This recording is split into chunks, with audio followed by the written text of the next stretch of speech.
Le secret médiéval du mariage parfait? Et non, tu n'es pas prêt pour ça. Et si je te disais que, jadis, le secret d'un mariage heureux n'était ni l'amour ni la richesse, mais le paix d'une femme?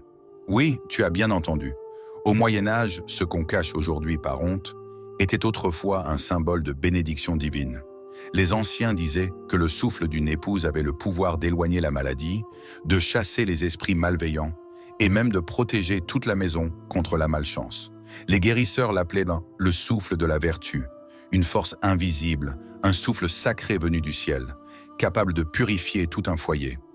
Les maris les plus honorés n'étaient donc pas ceux couverts d'or ou d'armure, mais ceux qui accueillaient ce souffle comme un bouclier d'amour et de protection. Certains disaient même que plus le vent était puissant, plus la bénédiction divine était forte. Et écoute bien celle-là. Dans quelques villages reculés, avant le mariage, la future épouse devait prouver sa pureté.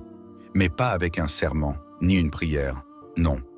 Elle devait se libérer devant des femmes âgées. Et si l'odeur faisait pleurer ou même tomber l'une d'elles, c'était un signe clair.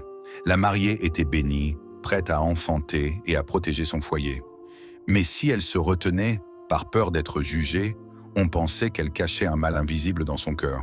On disait que le souffle d'une femme pure attirait la fertilité, la chance et la prospérité.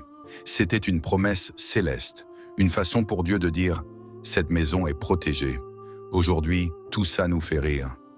Mais à cette époque, c'était un symbole d'amour, de confiance et même de pouvoir spirituel. Alors dis-moi, si ton partenaire pouvait vider une pièce entière, tu te boucherais le nez ou tu lèverais les yeux au ciel en murmurant « Merci Seigneur, notre maison est bénie ». Partage cette histoire si tu crois que l'amour, c'est aussi savoir rire ensemble des choses les plus humaines. Et écris en commentaire « Que le souffle de la vertu protège mon foyer ».